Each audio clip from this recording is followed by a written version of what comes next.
اسے دین سے خارج ہونے سے بتا نہ سکی. ارے ظاہر میں سارے عمل اور صورت تو شریعت کی تھی، تو سوال ہے ان ساری حفاظتی تدابیر کے ہوتے ہوئے وہ دین اور ایمان سے خارج کیوں ہو گیا؟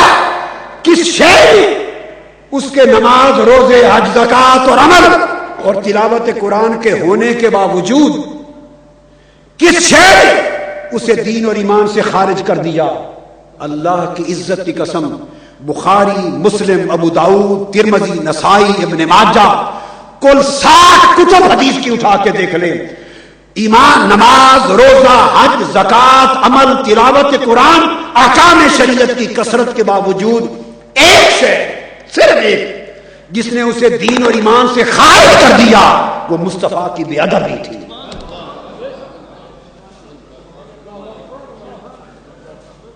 وہ مصطفیٰ کی بے ادبی تھی، وہ مصطفیٰ کی گستاخی تھی. اور بے ادبی کیوں ہوئی؟ کہ دل محبت مصطفیٰ سے خالی تھا. کہ محبت ہو تو بندہ کبھی بے ادبی نہیں کرتا.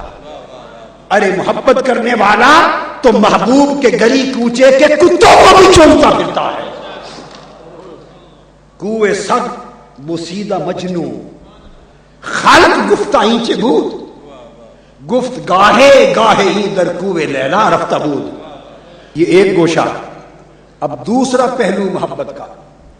اب دوسری حدیث جو میں سنا رہا ہوں وہ پھر صحیح بخاری کی حدیث اور حدیث صحیح.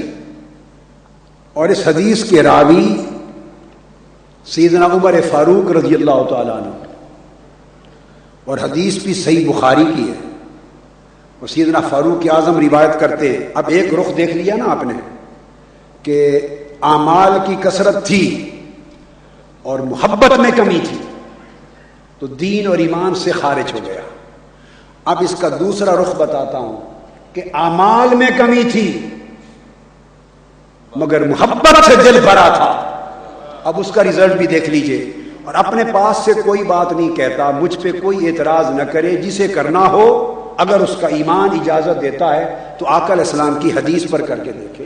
میری ذمہ داری فقط یہ ہے کہ حدیث جو کوٹ کروں حدیث سے صحیح کوٹ کروں. میں بخاری مسلم کی متفق علیہ دے رہا ہوں. اور راوی سیدنا عمر فاروق رضی اللہ تعالیٰ عنہ فرماتے ہیں کہ ایک شخص تھا آقا علیہ السلام کے عہد مبارک میں، کان اسمہ عبداللہ، قربان جائیں، وہ جس کے پاس عمل کی کثرت تھی اور محبت کی کمی تھی اس کا نام بھی عبداللہ تھا. اب دوسری مثال جس میں عمل کی کمی ہے مگر محبت سے خالی نہ تھا، نام اس کا بھی عبداللہ ہے. وَكَانَ يُلَقَّبُ حِمَارًا، اس کا کام کیا تھا؟ حدیث پاک میں اس کے دیگر کوئی اعمال اور کارہائے نمایاں بیان نہیں کیے گئے. اس کا کام یہ تھا کہ سارا دن آقا علیہ السلام کی مجلس میں بیٹھا رہتا اور حضور علیہ السلام کو تکتا رہتا. ہائے ہائے، مجلس میں بیٹھتا تکتا.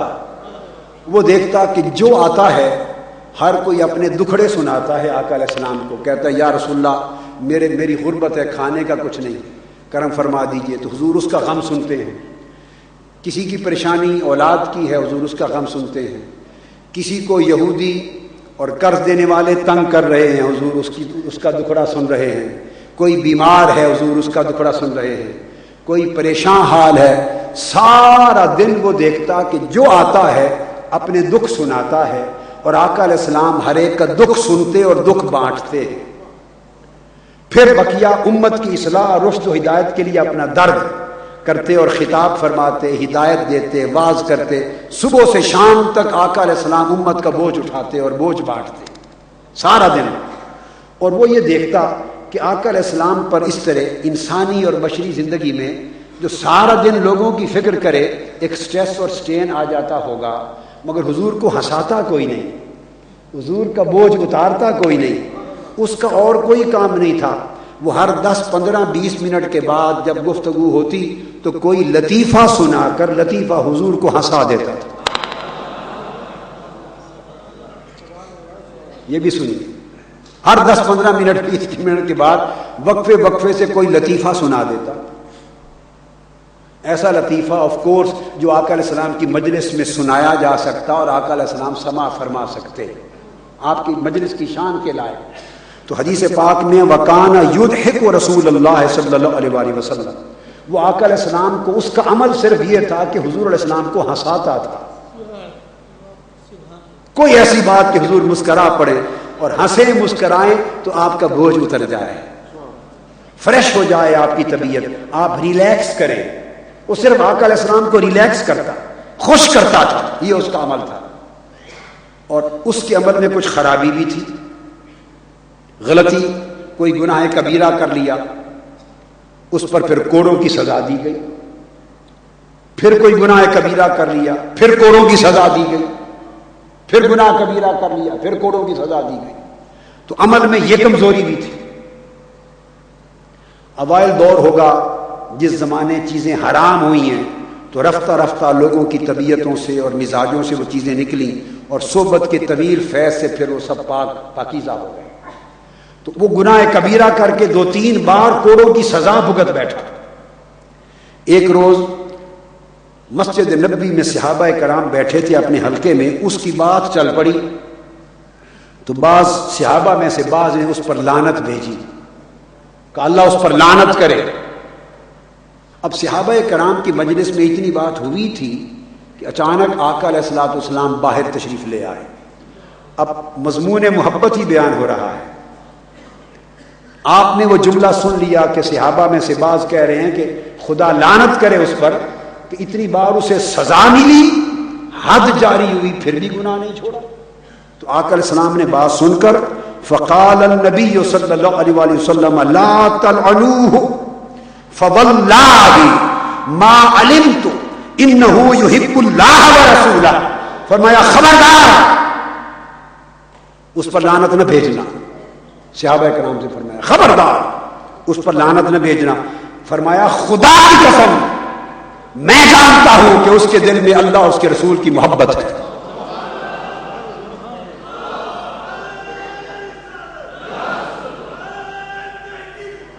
اور اب یہ حدیث ہے جو صحیح بخاری میں بھی آئی کتاب الحدود میں. اب اس حدیث کو لکھ کر علامہ ابن تیمیہ نے حدیث جبریل کی شرح اپنی کتاب الاحسان میں حدیث جبریل کی شرح کرتے ہوئے اور ایمان پر کتاب لکھی، ایمان اور احسان پر شرح کرتے ہوئے درجنوں صفحات لکھے ہیں علامہ ابن تیمیہ نے. اب میں اس کے اوپر کوٹیشن دے رہا ہوں ایک ایسے عالم کی جو اپنے نقطہ نظر کے اعتبار سے معروف ہیں.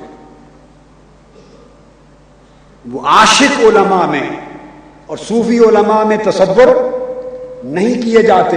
وہ علامہ ابن تیمیہ ایمان اور احسان کی تعریف کرتے ہوئے اس حدیث کو دلیل بنا کر انہوں نے کئی صفحات تک ایمان کا معنی متعین کر دیا ہے اور انہوں نے لب لباب نکالا ہے کہ اس حدیث بخاری کی روشنی میں اور آقا علیہ السلام کی قسم مبارک کے ساتھ اس ارشاد کی روشنی میں اعمال کی کمی کے باوجود اگر محبت مصطفیٰ ہے تو وہ شخص صاحب ایمان.